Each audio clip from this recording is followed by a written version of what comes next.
पाको परमैन को मनाने के लिए उसकी एक बहुत प्यारी सी पिक्चर बनाती है और अपनी आर्ट का प्रेजेंटेशन भी दे देती है। पहले तो परमैन को विश्वास नहीं होता कि ये पिक्चर पाको ने बनाई है। वो पाको से पूछता भी है, सच में ये तुमने ही बनाई है ना? पाको बोलती है, हाँ ये मैंने ही बनाई है, मैं एक आर्टिस्ट हूँ। पर बाद में परमैन को विश्वास हो जाता है। पाको ने सच में परमैन की बहुत प्यारी पिक्चर बनाई थी। परमैन पाको से बोलता है, ये सच में बहुत ज़्यादा अच्छी है, मुझे बहुत ज़्यादा पसंद आई। पाको परमैन से बोलती है, तुम्हें अच्छी लगी? मुझे बहुत ज़्यादा खुशी हुई है जानकर। परमैन बोलता है, मुझे तुमसे एक चीज़ जाननी है। पाको बोलती है, बताओ क्या जानना चाहते हो? परमैन बोलता है, मुझे जानना है आखिर तुम हो कौन।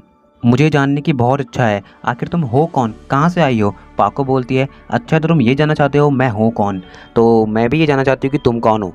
अगर तुम मुझे ये बता दो कि तुम कौन हो तो मैं भी बता दूंगी कि मैं कौन हूँ। और पाको अपना हेलमेट खोलने लगती है। परमैन बोलता है, मुझे माफ़ कर दो, मैं तुम्हें नहीं बता सकता, मेरी कुछ मजबूरियाँ हैं। पाको बोलती है, क्या मजबूरियाँ हैं? परमैन बोलता है, माफ़ करना, उन मजबूरियों का जिक्र मैं तुम्हारे साथ नहीं कर सकता, आई एम सो सॉरी। पर तुमने मेरे लिए जो भी किया उसका बहुत बहुत थैंक्स, और सच में ये पिक्चर बहुत ज़्यादा प्यारी है। पाको बोलती है, थैंक्स बोलने की ज़रूरत नहीं है, मैंने तुम्हारे लिए ही तो बनाई है। परमैन बोलता है, अच्छा तो मैं चलता हूँ, मुझे काफ़ी अच्छा लगा तुम्हें मेरी इतनी फ़िक्र है। और वो उसे फिर से सॉरी बोलता है अपनी पहचान ना बताने के लिए। पाको को भी काफ़ी ज़्यादा बुरा लगता है क्योंकि वो जानना चाहती है कि आखिर परमैन है कौन। और परमैन वहाँ से वो पिक्चर लेके चले जाता है। पाको बोलती है, मैं जान कर रहूँगी कि आखिर ये है कौन, इस नकाब के पीछे है कौन। मैं देखना चाहती हूँ कि जो मासूमियत इस नकाब के बाहर झलकती है क्या वो इस नकाब के अंदर भी है, जो खुशी इस नकाब के बाहर झलकती है क्या वो इस नकाब के अंदर भी है। और मैं वादा करती हूँ परमैन, मैं ये जान के रहूँगी। और इतना बोलकर पाको भी वहाँ से चली जाती है। अब सीन शिफ्ट होता है परमैन के ऊपर। परमैन ये सोचता हुआ घर पहुँचता है कि ये पिक कितनी ज़्यादा प्यारी है। सच में उसे ये काफ़ी ज़्यादा पसंद आई थी और ये आज तक के उसके सबसे फेवरेट तोहफों में से एक बन गई थी। वो जैसे ही अपने घर पहुंचता है वो अपना परमैन सेट उतार कर उस पिक को देखने लगता है बेहद ध्यान से। उसे देख के उसका रोबोट बोलता है, आखिर ये क्या चीज़ है? परमैन उसे बताता है, ये एक पिक्चर है जो कि मेरी एक टीममेट ने मेरे लिए बनाई है। और रोबोट उस पिक को अपने हाथ पे लेता है और देखने लगता है। और रोबोट बोलता है, ये तो सच में बहुत ज़्यादा अच्छी है, सच में जिसने भी ये बनाई है तुम्हारे लिए उसने इस पिक में अपनी कला के साथ साथ अपना प्यार भी मिलाया है, क्योंकि बिना प्यार के ऐसी प्यारी पिक्स बन पाना इम्पॉसिबल है। परमैन बोलता है, अब ये सब बातें छोड़ो और इसे साइड में जाके रख दो। रोबोट बोलता है, थोड़ी सी तारीफ कर लेने दिया करो, ये चीज़ वो डिज़र्व करती है। तभी रोबोट बोलता है, क्या मैं इसे उस दीवार पे लगा दूँ? मित्सो कहता है, नहीं नहीं, अगर इसे मॉम ने देख लिया तो गड़बड़ हो जाएगी, तुम इसे एक कबर्ड में रख दो, बाकी मैं देख लूँगा इसका करना क्या है। रोबोट बोलता है, तो दिक्कत क्या है? मित्सो बोलता है, मैंने जितना कहा उतना किया करो ना, ज़्यादा बकवास क्यों करते हो? और रोबोट कहता है, ठीक है, और जाके उस पिक को कबर्ड में रख देता है। मित्सो अपने रोबोट से कहता है, आओ अब मेरे साथ पूरे दिन की मेमोरी शेयर कर लो, मैं देखना चाहता हूँ कि कुछ इंटरेस्टिंग हुआ है या फिर नहीं। पूरे दिन की मेमोरी शेयर करने के बाद मित्सो को पता लगता है कि कुछ खास नहीं हुआ है और वो अपने रोबोट को डीएक्टिवेट करके कबर्ड में रख देता है। मित्सो खाना खाने के लिए जाता है और जब वो खाना खा के ऊपर आता है तो वो तुरंत बेड पर लेट जाता है और सोचने लगता है कि सच में पाको तारीफ के काबिल है। मैंने भले ही रोबोट के सामने उसकी तारीफ़ ना की हो, पर मैं अपने सच्चे दिल से उसकी तारीफ़ करना चाहता हूँ। मैं भी उसके लिए कुछ खास करना चाहता हूँ। और रोबोट ने सच ही कहा है, ऐसी पिक बिना प्यार के बन पाना लगभग इम्पॉसिबल है। तो इसका मतलब ये है क्या, पाको मुझसे प्यार करने लगी है? मित्सो कहता है, नहीं नहीं, वो बस मेरी एक अच्छी दोस्त है, ऐसा कुछ भी नहीं है जो मैं सोच रहा हूँ। और इन सभी बातों को सोचते सोचते उसकी आँख लग जाती है। अब सीन शिफ्ट होता है पाको के ऊपर, यानी सुमीरे के ऊपर।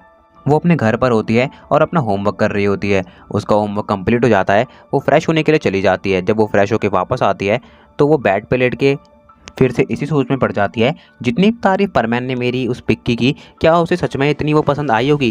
क्या सच में वो उससे इतना खुश होगा? क्या सच में वो इतनी अच्छी बनी होगी? या फिर वो मेरा दिल रखने के लिए इतना बोल रहा था? क्यों ना मैं उससे कॉल करके ही पूछ लूँ। और पाको जो रहती है परमैन के बैच पे कॉल करती है। वहाँ पर परमैन का बैच बजता है तो वो बैच की आवाज़ सुन के उड़ जाता है। तो वो देखता है कि वहाँ पर परमैन नंबर 2 यानी पाको का कॉल आया हुआ है। तो वो कहता है, बोलो पाको, क्या काम है? पाको बोलती है, सॉरी परमैन, इतनी रात को परेशान किया, पर मेरा एक सवाल था। परमैन बोलता है, तो बताओ क्या है तुम्हारा सवाल? पाको बोलती है, देखो मुझे पूछना तो नहीं चाहिए, पर तुमने सच में मेरी पिक्चर को दिल से तो पसंद किया है ना? कहीं तुम मेरा दिल रखने के लिए तो बस मेरी झूठी तारीफ़ नहीं कर रहे हो ना? बताओ ना, क्या ये सच्ची तारीफ़ है या फिर तुम ऐसे ही मेरा दिल रखने के लिए बोल रहे हो? परमैन बोलता है, अब मैं साबित कैसे करूँ तुम्हें? पाको बोलती है, कैसे भी करो लेकिन मुझे साबित करो, मुझे यकीन नहीं हो रहा है। परमैन बोलता है, अच्छा ठीक है, मैं साबित करता हूँ, तुम 2 मिनट दो मुझे सोचने के लिए, कैसे साबित कर सकता हूँ मैं। कुछ देर परमैन इस बारे में सोचता है और फिर पाको से बोलता है, तुम जानती हो सच्चे लफ्ज़ सबसे बड़ा सबूत होते हैं, और अगर वो दिल से निकले हों फिर तो बात ही क्या। और तुम बस मेरे शब्दों को महसूस करो। मैं अपने दिल से कहता हूँ, मुझे तुम्हारी वो पिक्चर बहुत ज़्यादा पसंद आई, इतनी ज़्यादा पसंद आई कि मैं ये कह सकता हूँ कि वो आज तक के मेरे सबसे ख़ास तोहफ़ों में से एक है। और तुमने उसमें अपनी कला के साथ साथ अपना प्यार भी मिलाया है। जो तुम इतना बोलकर परमैन चुप हो जाता है। पाको बोलती जो तुम क्या। परमैन बोलता है छोड़ो, इतना काफ़ी है या फिर और साबित करना पड़ेगा। पाको बोलती नहीं नहीं, मुझे अब यकीन हो गया, और माफ़ करना मैंने तुम्हें इतनी रात को परेशान किया।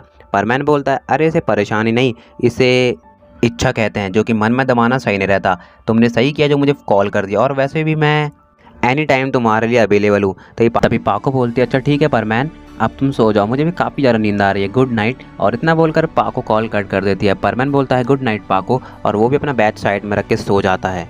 अब परमैन को पिछली बारी की तरह इस बार भी एक ड्रीम आता है, वही सेम ड्रीम जहाँ पर वो आसमान में उड़ रहा है, और वहाँ पर एक बहुत सुंदर सी लड़की है। पर वो सुंदर सी लड़की इस बार कोई और नहीं, हमारी प्यारी पाको है, और परमैन उसी के पीछे भाग रहा है। परमैन उसके पास जाने की कोशिश कर रहा है लेकिन पहुंच नहीं पा रहा है। पाको से लगातार बोल रही है मेरे पास आओ परमैन, मेरे पास आओ। परमैन भी बोलता है अपनी स्पीड कम करो पाको, मैं आ रहा हूँ। और उसे वहाँ पर काफ़ी ज़्यादा मज़ा आ रहा होता है। तभी पाको जो रहती है वो उससे थोड़ा दूर निकल जाती है, और पाको को पकड़ने के लिए परमैन अपनी स्पीड तेज़ करता है। पर स्पीड तेज़ करते करते उसका ध्यान बढ़ जाता है और वो पोल से टकराने वाला होता है। लेकिन इस बार पाको उसे आके बचा लेती है और बोलती है अपना ध्यान रखा करो, किसी के लिए तुम बहुत ज़्यादा स्पेशल भी हो सकते हो। और परमैन बोलता है किसके लिए। तभी पाको बोलती है, और इतने में ही परमैन का ड्रीम टूट जाता है उसका अलार्म बजने की वजह से। परमैन बोलता है कितना अच्छा ड्रीम था, वो मुझे बोलने वाली थी कि मैं किसके लिए स्पेशल हो सकता हूँ, पर वो बोल नहीं पाई। हश। पर तभी मित्रों के माइंड में एक बात आती है कि जो भी उसके साथ ये सब हो रहा है, ये सही फीलिंग्स, क्या ये सच है या फिर सिर्फ अट्रैक्शन। तभी मित्रो कहता है ये सब मेरे स्वभाव को सूट नहीं करता, और बर्डमैन ने मुझसे कहा भी है कि मुझे एक म्यूचुअल रिलेशन अपनी टीम के साथ रखना है, ना कि कोई रियल। मुझे अपने आप को संभालना होगा, मुझे अपनी फीलिंग्स को दबाना होगा, क्योंकि मित्सो के दिल में भी अब पाको के लिए थोड़ी बहुत फीलिंग्स आ रही है। वो नहीं जानता कि पाको कौन है, फिर भी न जाने उसके दिल में ऐसी फीलिंग्स क्यों जाग रही हैं, और ये फीलिंग्स बिल्कुल रियल हैं, जो कि हर किसी के लिए नहीं आती हैं। तभी मित्सो जो रहता है वो अपना बेड लीव करता है, बालकनी पे जाता है और थोड़ा सा अपनी बॉडी को स्ट्रेच करते हुए बोलता है आज का मौसम कितना ज़्यादा अच्छा है, धूप भी कितनी अच्छी निकली हुई है। और वो जाकर अपने स्कूल के लिए तैयार होने लगता है। वो अपने स्कूल के लिए तैयार होता है और ब्रेकफास्ट करके अपने घर से निकल जाता है। अब मित्सो रास्ते में ही होता है और अपनी उसी गहरी सोच के साथ आगे बढ़ रहा होता है। उसका ध्यान आगे पीछे कहीं नहीं होता है। तभी एक लड़की भागे भागे कहीं जा रही होती है। उस लड़की को अपनी मंजिल पर पहुंचने के लिए काफ़ी देरी हो गई होती है। वो भागते भागते इतना तेज़ भाग रही होती है कि उसका भी आगे पीछे कहीं ध्यान नहीं होता है, और वो सीधा जाके मित्सुओ से टकरा जाती है। और वो जैसे ही मित्सुओ से टकराती है उसकी इधर उधर सारी बुक्स गिर जाती हैं। मित्सुओ भी थोड़ा सा दूर जाके गिर जाता है, और जब उसे होश आता है हल्का सा तो वो कहता है हे क्या तुम देख के नहीं चल सकती। और वो लड़की मित्सो से कहती है मुझे माफ़ करना, मैं थोड़ा जल्दी में थी। और वो अपनी बुक्स को उठाने लगती है और मित्सो आगे बढ़ने लगता है। पर मित्सो को लगता है कि उसे उसकी हेल्प करनी चाहिए, और मित्सो वहीं पर रुक कर उसकी बुक्स उठाने में हेल्प करने लगता है। वो लड़की बोलती है आप जाइए, आपको लेट हो जाएगी, मैं उठा लूँगी। मित्सो कहता है कोई बात नहीं, मेरा भी ध्यान नहीं था, मुझे भी माफ़ करना। और यहाँ पर मित्सो पहली बार किसी को अपने तरफ से अपने दिल से सॉरी बोल रहा है। नहीं तो मित्सो ऐसे किसी को सॉरी नहीं बोलता, क्योंकि वो एक इंट्रोवर्ट जो है। And introvert always rocks. Mitsuo उसकी हेल्प करता है और वो लड़की बोलती है आपका बहुत बहुत शुक्रिया जो आपने मेरी हेल्प की, और माफ़ कीजिएगा मेरा ध्यान नहीं था। मित्सो कहता है इट्स ओके कोई बात नहीं, पर आगे से अपना ध्यान रखना और इधर उधर देख के चलना। वो लड़की बड़ी प्यार से मित्सो की तरफ देखती है और वहाँ से चली जाती है। मित्सो उसका नाम जानना चाहता था पर नहीं जान पाता, और वो भी वहाँ से चले जाता है। थोड़ी देर में मित्सो अपने स्कूल पहुँचता है और सीधा अपनी क्लास में चले जाता है। वो अपनी क्लास में पहुंचकर अपनी सीट पर बैठता है और अपने फ्रेंड से बातें करने लगता है, क्योंकि आज उनके स्कूल में एक स्पेशल दिन है, और उस स्पेशल दिन के बारे में उनके टीचर आ जाके अनाउंस करने वाले हैं, जिसका हर स्टूडेंट को हर साल वेट होता है।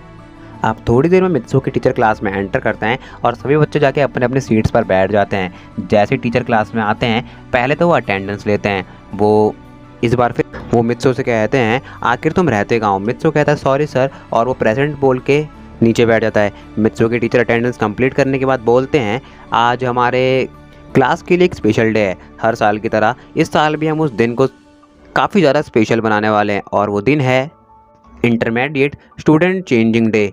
और इस दिन के बारे में बात करते हुए बताते हैं कि आज से कुछ सालों पहले हमारे और NSMR स्कूल के प्रिंसिपल ने डिसाइड किया हर साल उनके स्कूल की सभी क्लासेस से एक एक बच्चों को चेंज किया जाएगा। ताकि स्कूल्स के बीच में एक म्यूचुअल अंडरस्टैंडिंग बनी रहे। और इस साल फिर से वो दिन आया है और हर साल की तरह इस दिन को हम काफ़ी ज़्यादा स्पेशली ट्रीट करने वाले हैं। और सभी बच्चे क्लैप करते हुए बोलते हैं ये। तभी टीचर बोलते हैं हर एक बच्चा एक पर्ची पर अपना नाम लिखेगा और इस जार के अंदर डाल देगा और फिर मैं सबसे लकी बच्चे का नाम निकालूंगा जो कि उस स्कूल में जाएगा।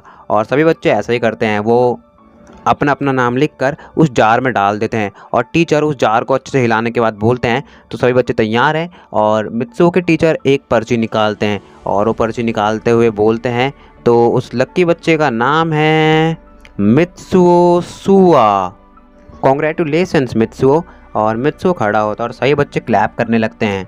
मित्सुओ की टीचर उससे बोलते हैं कि सबके सामने आ, और मित्सुओ सामने आता है। मित्सुओ थोड़ा सा शाय है इसलिए वो हल्का सा शर्माने लगता है। मित्सुओ के टीचर बोलते हैं अब तुम्हें वहाँ पे जाना है और हमारे स्कूल को रिप्रेजेंट करना है, स्पेशली हमारी क्लास को, तो best of luck Mitsuo. Mitsuo कहता है थैंक्स सर। और सभी बच्चे मित्सुओ के लिए चीयर्स करते रहते हैं और मित्सुओ जाकर अपनी सीट पर बैठ जाता है और टीचर अपना लेक्चर कंटिन्यू करते हैं। अब लंच टाइम हो जाता है। मित्सुओ प्लेग्राउंड में अपने दोस्तों के साथ बैठकर बातें वगैरह कर रहा था। तभी मित्सुओ का एक दोस्त कहता है वाह वाह मित्सुओ तुम्हारी तो मौज हो गई, मैंने सुना है उस स्कूल में काफ़ी ज़्यादा सुंदर सुंदर लड़कियां हैं, अब तो तुम फुल मौज करने वाले हो।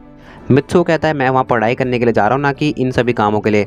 मित्सुओ का वो दोस्त कहता है अरे अरे रहने दो, तुम अपनी बातों पर हमेशा मुकर जाते हो, इसलिए मुझे तुम्हारे ऊपर भरोसा नहीं है। मैं शर्त लगा सकता हूँ कि तुम वहाँ पर ज़रूर कुछ ना कुछ कांड करके आओगे और ऐसा हो ही नहीं सकता कि तुम वहाँ पर सुंदर सुंदर लड़कियों के बीच में जाओ और कुछ ना करो। सच में मेरे से शर्त लगा लो। मित्सुओ कहता देख लेंगे। और इतने में ही लंच ओवर हो जाता है और वो अपनी क्लास में चले जाता है। अब थोड़ी देर बाद क्लास के अंदर नए टीचर एंटर करते हैं और अपना लेक्चर कंटिन्यू करने लगते हैं। पर मित्सुओ का ध्यान फिर से उसी पिक पर पड़ जाता है जो कि पाको ने उसे गिफ्ट की थी। और वो सोचने लगता है कि उसने कितने एफर्ट डालकर उस पिक को बनाया होगा। सच में उसे कुछ तो पाको के लिए स्पेशल करना चाहिए, पर वो करे तो करे क्या, इतनी जल्दी हो क्या सकता है। मित्सुओ को पैसों की दिक्कत नहीं है, वो एक रिच फैमिली से है, पर आइडियाज़ की कमी ज़रूर है क्योंकि वो इस मामले में थोड़ा कच्चा है। और यही सोचते सोचते बाकी का दिन निकल जाता है और मित्सुओ के स्कूल की छुट्टी हो जाती है और अब वो अपने घर जा रहा होता है। वो रास्ते में ही होता है, तभी वो देखता है परमैन नंबर 2 AKA पाको किसी सब्जी वाले से झगड़ रही है क्योंकि वो सब्जी वाला एक जानवर को बुरी तरह ट्रीट कर रहा था। वो चिल्लाते हुए बोलती है वो सब्जी वाले से अगर तुमने आगे से ऐसा कुछ भी किया तो तुम्हारे लिए अच्छा नहीं होगा, ध्यान रखना। और वो सब्जी वाला वहाँ से सॉरी बोल के चले जाता है और पाको भी वहाँ से मित्सुओ की तरफ देख के चली जाती है। लेकिन मित्सुओ पाको के पास एक चीज़ देखता है जिसे देखकर उसे काफ़ी ज़्यादा अजीब लगता है और वो सोच में पड़ जाता है कि ये चीज़ कुछ देखी देखी सी लग रही है। और इसी के बारे में सोचता सोचता वो अपने घर पहुँचता है, पर जब उसे याद नहीं आता तो वो इस बारे में सोचना छोड़ देता है और घर पे आते ही अपने होमवर्क करने लग जाता है। जैसे उसका होमवर्क कंप्लीट होता है तो वो घड़ी की तरफ देखता है और घड़ी पर भी टाइम हो चुका था ड्यूटी पे जाने का।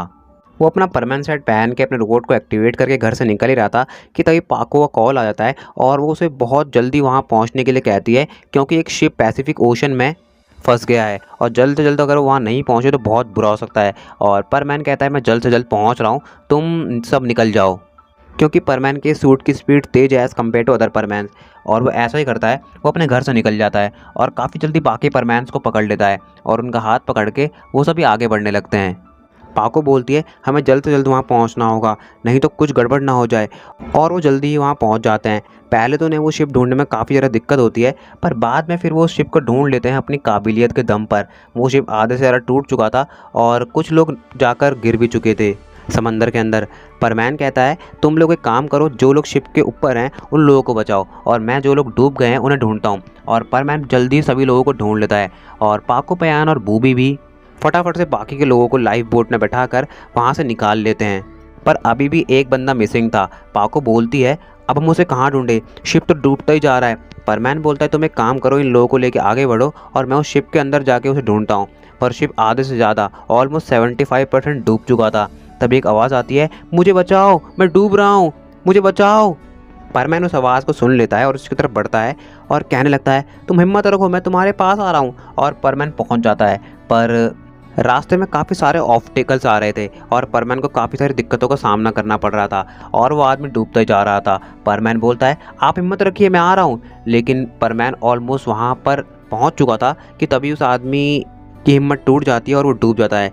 परमैन अपना बैच अपने मुंह पे रखता है और उसको बचाने के लिए अंदर चले जाता है। शिप ऑलमोस्ट अंदर जा चुकी थी। पाको को परमैन की काफ़ी ज़्यादा फिक्र हो रही थी और वो भी परमैन के पास जाना चाहती थी, पर पयान बोलता है इतने सारे लोगों को हमारे लिए एक साथ ले जा पाना पॉसिबल नहीं है, क्योंकि हवाएं काफ़ी तेज़ चल रही हैं और 3 तरफ से इस बोट को पकड़ना काफ़ी ज़्यादा इंपॉर्टेंट है। पाको इसलिए जाती नहीं है, पर वहाँ परमैन उस आदमी को बचाने के लिए काफ़ी सारे एफर्ट्स दे रहा होता है और परमैन उसको बचाते बचाते अपनी ही जान खतरे में डाल जाता है। वो एक भंवर के अंदर फंसने ही वाला होता है और फंसते फंसते वो उस आदमी को उस आदमी को एक ट्यूब दे देता है, जिसके दम पर वो आदमी फ्लोट करके ऊपर पहुंच जाता है। और जैसे ही वो आदमी फ्लोट करके ऊपर पहुंचता है, पाको उसके पास जाती है और पूछने लगती है परमैन कहाँ है। वो आदमी कहता है परमैन तो भंवर में फंस गया। और जैसे ही पाको सुनती है वो बहुत ज़्यादा परेशान हो जाती है और इधर उधर परमैन को ढूंढने लगती है। और तभी पयान चिल्लाते हुए कहता है अरे पाको उस आदमी को ऊपर लेकर आओ। और पाको चिल्लाती है उस आदमी को लाइफ बोट में लेके जाती है। पयान और बूबी कहते हैं परमैन कहाँ है। पाको बोलती है मैं उसे ही ढूंढने जा रही हूँ, तुम लोग आगे बढ़ो और मैं आती हूँ। और वो परमैन को ढूंढने के लिए चली जाती है। पाको बहुत ज़्यादा परेशान हो जाती है। वो परमैन को यहाँ वहाँ ढूंढ रही होती है, लेकिन उसे परमैन कहीं पर भी नहीं मिलता। और परमैन उस भंवर की वजह से पास ही के एक आइलैंड में पहुँच जाता है। अभी भी मौसम काफ़ी ज़्यादा ख़राब था, लेकिन पाको परमैन को जल्दी ढूंढ लेती है क्योंकि परमैन पास ही में था। पाको जैसे ही परमैन को ढूंढती है वो काफ़ी ज़्यादा परेशान हो जाती है, क्योंकि परमैन को जवाब नहीं दे रहा था। वो समझ जाती है कि परमैन की बॉडी में पानी घुस गया है। अब वो सोचने लगती है कि आखिर वो परमैन को बचाए कैसे। तभी उसके दिमाग में तरीका आता है जो कि सभी को बचाने के लिए यूज़ किया जाता है। जब वो पानी में डूब जाते हैं, वो अपना हेलमेट उतारती है और परमैन को मुंह में सांस देते हुए पानी बाहर निकालने की कोशिश करती है। और थोड़ी देर बाद ही परमैन सारा पानी बाहर उगल देता है। और जैसे ही परमैन पानी बाहर उगलता है, पाको परमैन के पेट मलने लगती है और बोलती है तुम ठीक तो हो ना। और परमैन कहता है हाँ मैं ठीक हूँ, पर और जैसे ही परमैन कुछ बोलने वाला होता है, वो पाको का चेहरा देख लेता है, क्योंकि पाको ने अपना हेलमेट हटा दिया था। वो बोलता है तुम तो वही। तो गाइस, इसी के साथ पार्ट 4 को एंड करते हैं। आई होप आप सभी लोग को पार्ट 4 पसंद आया होगा। ज़रूर से लाइक कर दीजिएगा, चैनल पर नया सब्सक्राइब कर दीजिएगा, कमेंट करके ज़रूर से बताइएगा आप लोग को वीडियो कैसा लगा है। नोटिफिकेशन बेल को ज़रूर से प्रेस कर लीजिएगा, ताकि आप लोग को चैनल के आने वाले वीडियोस की नोटिफिकेशन सबसे पहले मिल सके। तो मैं मिलता हूँ आपको किसी और वीडियो में ऐसे ही शानदार कंटेंट के साथ। तब तक के लिए stay tuned with channel and my dear hearted sayonara.